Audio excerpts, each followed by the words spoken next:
Hello everybody and welcome to Alan History Nerd. In this video we're looking at another aspect of US politics. We're looking at the functions of Congress. In particular we're looking at a really important function of Congress, which is the passing of legislation. It is after all the legislature, and that is, well, it's its job. So we're going to be looking at the processes that it goes through, and we're going to be asking a couple of questions about similarities and differences between the two houses, and also about how easy or difficult it is to get something through Congress.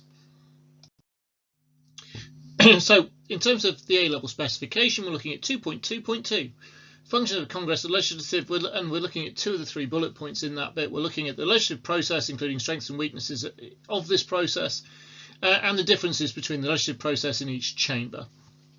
So in essence, this video should give you a good solid understanding of how bills go through Congress. So I'm going to go through in the next couple of slides. It is essentially a flow diagram going through the different stages. So it starts with what is known as the introduction or initiation of the bill. This might be passed down from the president, or it might be from the party leaders in one of the two houses of Congress, or it might be from one of the committees, possibly, or most likely if it's coming from a committee, from the chair of that committee, or it might just be raised by an individual member. The introduction bit is just a formality. There's no debate or anything else that goes through it, and then we move on to the next stage, which is the committee stage. So in this, there is debates within the committee, and there can be amendments to the bill. And a bill doesn't just necessarily go through one committee; it might go through numerous committees in both houses. A lot of bills die here if they don't get favourable reviews from committees, and it's very unlikely that they will make it to the next stage. So we've got Senate, House committees, or standing committees in the House. We've got standing committees or Senate committees in the Senate.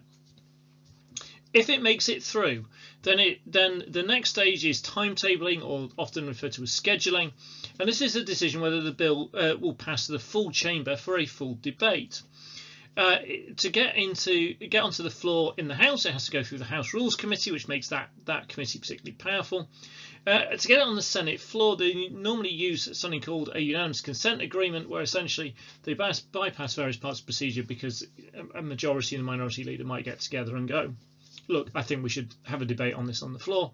They might disagree about which way they want it to go, but they all agree to get it onto the floor. We then have the bill on the House and Senate floor. There is then debates and votes on the floor of both houses. This does work slightly differently in the two houses, and I'll look at this in more detail later on. Essentially, you need 50% plus of the vote for a bill to pass, though it is more complicated than that in the Senate because of something called filibustering, which is when they can hold something up. At this point, we might end up, following the full House vote and the full Senate vote, we might end up with actually two different bills. They might both pass, but they might vary because they might have been amended in different ways in House committees and on the House floor than they were on the Senate committees and on the Senate floor. If that has happened, then we get to the need for a conference committee, which is required, and it reconciles the House and Senate versions. And then there's a process that it goes through, and then it can be agreed or disagreed that it can then go forward. It then goes to the president, and there are a whole then variety of different options for the president. The president can simply sign it, at which point, big fanfare, hurrah, it becomes law, and then that bill becomes an act. The president can veto it, and in which case the Congress has to decide whether it wants to try and overturn that veto. Now that might be a formal veto on which they need a 2/3 majority to overturn, or we might use a pocket veto, and this is particularly if this session of Congress is running out of time, where essentially he just holds on to it and it runs out of time. Now, if the president doesn't sign a bill and it doesn't run out of time, then after 10 congressional days, it becomes law anyway. But most presidents like the big show and dance of signing it in front of the cameras with lots of other people watching them do it.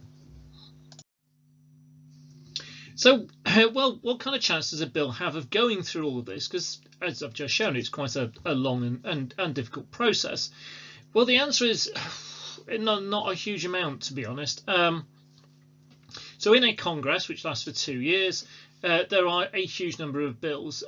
So, for example, if I look at all the Congresses between 2001 and 2016, then in any 2-year period, then we're looking at anything from 10,637 bills to 14,042 bills.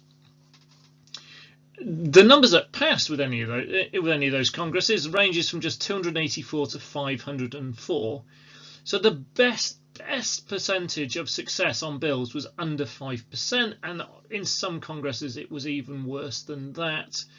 Hence why there is the image of me giving up above, because you might passionately want that bill to go through, but chances are it's not going to. Now, what makes the big difference here? Well, part of it is kind of weak party leadership, weak party discipline. It makes it really hard to pass a bill. Senators and congressmen are often more bothered by what the view of people back home will be rather than by the party itself, which you could argue is better for democracy, but it's not necessarily better for getting bills through. There isn't a huge amount that a central party can do against a given congressman or senator unless they have huge ambitions for committee chairs and they've got a pork barreling bill they want to do. So it's hard to impose that discipline, so that makes it difficult to get through. Having said that, even when party discipline and party whipping and stuff is working quite well, then if you've got one party controlling the House and a different party controlling the Senate, then you might be fine getting it through. And this again, if we looked back on the last Congress, then the Democrats might get something through absolutely fine through the House, but then it isn't going to go through the Senate. If Trump wanted to do something, he might well get it through the Senate, but it's not going to get through the House. And because the Houses have roughly equal power, it's not like in the UK where we've got the House of Commons, which completely dominates the House of Lords. Because they have roughly equal power, you have to get it through both. The whole range of committees that can look over a bill can make it even harder, particularly if they're likely to amend it. One committee might want to amend it in one way, and another committee might want to amend it in another, and those might conflict. So that can make it really hard to get through. And again, there might be committees that are wholeheartedly behind, but another committee it has to go through which is wholeheartedly against, and therefore it gets blocked. There's always the risk of a presidential veto, and you require a supermajority, so 2/3 in both houses to override that, which again is fairly unlikely, or is quite difficult. It does happen, but it is quite difficult to get it to do. And kind of almost the opposite of the first point. If you're running through a period of really partisan politics, then you get gridlock. So unless you have one partisan politics and a party that controls the presidency and both houses of Congress, then often things don't pass, not because they're not necessarily a good idea, they just don't pass because it was recommended by a Republican, so the Democrats block it, or it was recommended by a Democrat, so the Republicans block it. So all of this can make the actual passing of bills really bad, and this is why Congress has this reputation for being incredibly inefficient and not doing a particularly good job at passing legislation. Because if you look at the amount going in and the amount coming out, then if we look at this and go, well, it's kind of less than a 5% chance of a bill passing is about the best we can offer you in the last 20 years, then you kind of go, yeah, that's not great, particularly if you look at it from a point of view of somewhere like the UK, where you'd expect the government to say, we're going to do this, and then it just happens. And actually, it's big news if a bill doesn't get through. And it's kind of complete opposite in America, where it's really big news that something actually passes, because the norm is that it doesn't. And it's a very different way of carrying out legislation. There's a lot more scrutiny. I mean, there are good things and bad things in that, but in terms of if you just go, how good are they at passing legislation? The answer seems to be not great. So just to look at some of the processes in a bit more detail, the introduction, I said, is a simple formality. Early in the president's time in office, then the bills going through tend to be dominated by things directed by the president. There's no debate or vote at this point. In the House, a copy of the bill is put in a hopper, which is a tray on the clerk's desk. In the Senate, the title is read on the Senate floor. The bills are then given a number, printed, circulated to the various standing committees that are going to debate them, and off we go into the next stage. In the committee stage, this is the most likely place for a bill to fail. Specialists make up the standing committees, particularly in the House of Representatives. They will examine the bill, they will amend it, and that assumes that the committee chair will actually give it some time. Committee chairs are very powerful in this, because there might be a bill that lots of people think is really important, but if the committee chair never gives it any time, it doesn't go through. Hearings can either be a full committee or could be broken down into a subcommittee, which might be even more specialised. After the hearings, there's a markup session in which they write up the bill, included estimated costs and recommendations. If a bill requires spending, it must also go through the Appropriations Committee, which is another stage, and therefore makes it passing even less likely. We then move on to timetabling, and in this, you're getting a bill from a committee to the floor of the chambers, and again, often we get like a bottleneck at this point where it all comes through a kind of a log jam, where they're going, right, well, we've got all these bills that have gone through committee, now we need to get them on the floor. So you then have to work out a timetable getting them on, and which ones are going to get time, and again, just through lack of time, some of them will fail. So in the Senate, the majority and minority leaders tend to decide this and the order in which bills are going to be debated, and move this forward using a unanimous consent agreement.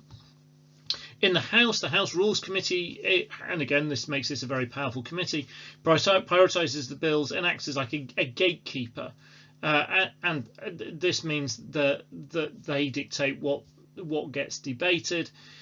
And again, this shows a reason why we might have difficulty, because we might have stuff that's starting to move through the Senate and it's not moving through the House, and vice versa.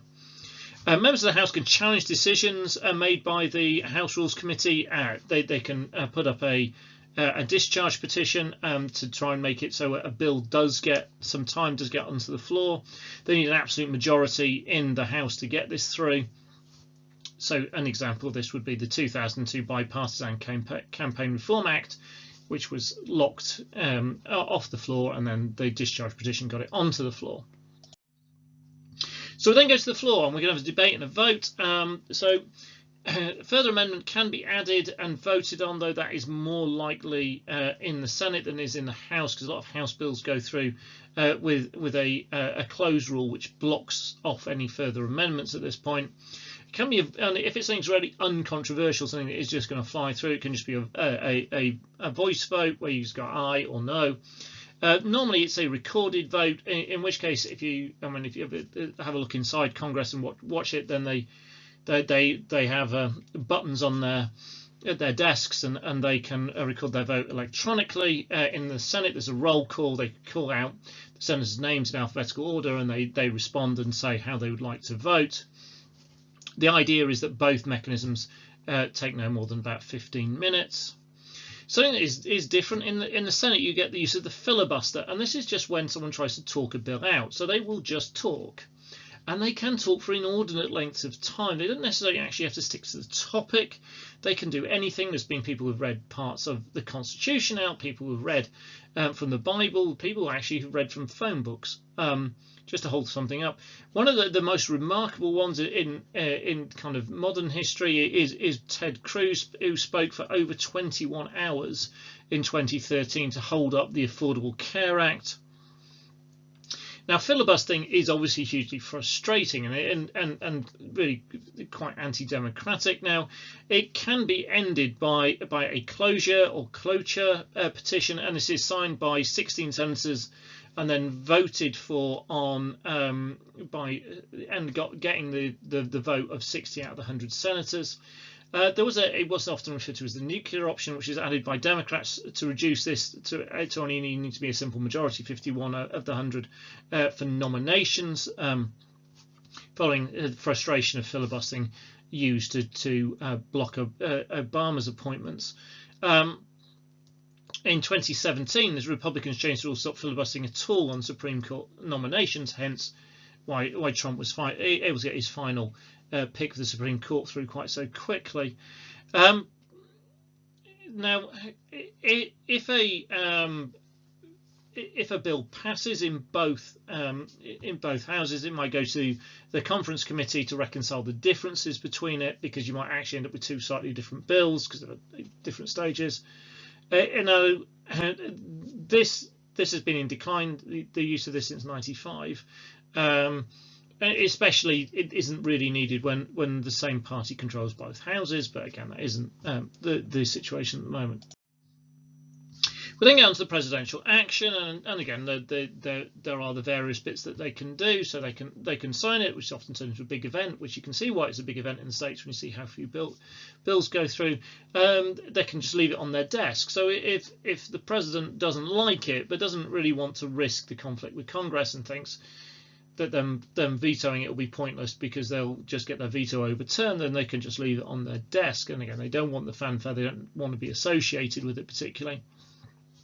They can use something called a pocket veto, where they simply don't sign it, but actually there are less than 10 congressional working days left, and at that point it just goes away. It's just been effectively vetoed, and that veto can't be overturned, so the bill has to come through again because they simply run out of time. And then you've got the regular veto, and if Congress thinks it can, then it might return with an improved bill so the president might go, I'm vetoing this because of the following, at which point Congress can go think again and come back, maybe take that out, or maybe negotiate with the president, get something through.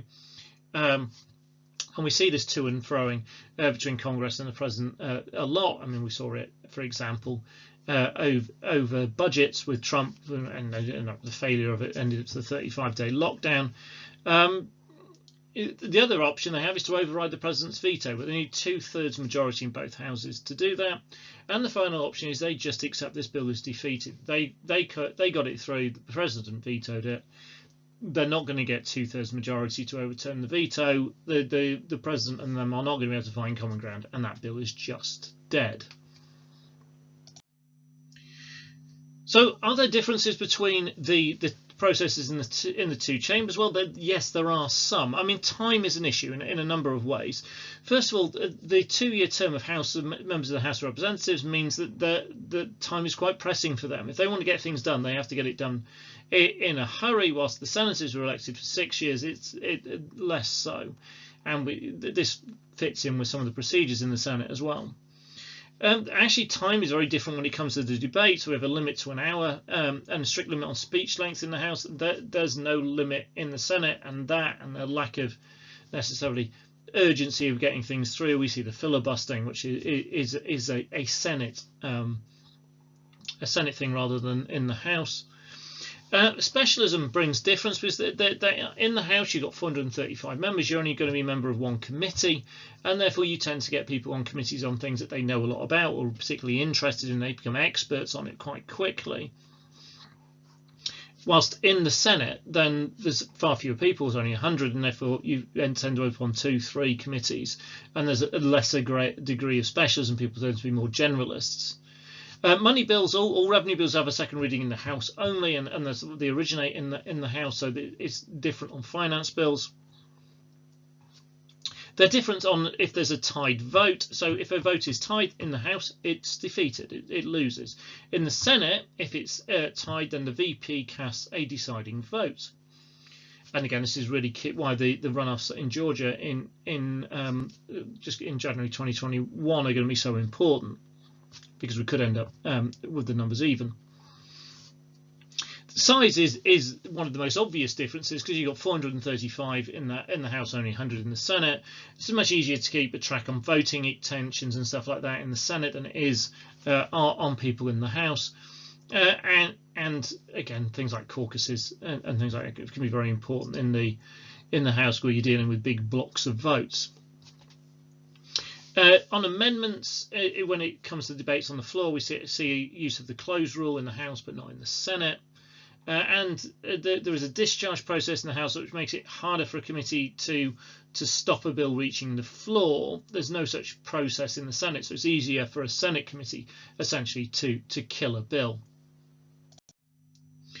I hope that's been helpful for you and given you a decent understanding of the legislative process and how it works, and hopefully already given you some insights into not only some of the differences between the House and the Senate, but maybe some of the flaws in the system. I will be doing further videos on Congress and all other aspects of US politics, and in the next video on Congress I will dig into some of that evaluation of the legislative process in a bit more detail and look at how effective it is and other aspects of it. So thank you very much again for watching. If you've enjoyed it, please hit like. If you have any comments, then please leave me some comments. If you are interested in these videos, then please subscribe, particularly if you are doing A-level politics. I am aiming to cover the entire specification. It's really building up at the moment. There's a huge range of videos in there covering a whole range of topics, and by the time we get to the summer exams 2021, I'm hoping to have absolutely everything covered, and it'll be there to help you with your studies on the way and your revision when you get there. So if you're doing A-level politics, then please subscribe and get notifications, and you'll know as I add more and more videos. Thank you very much again for watching.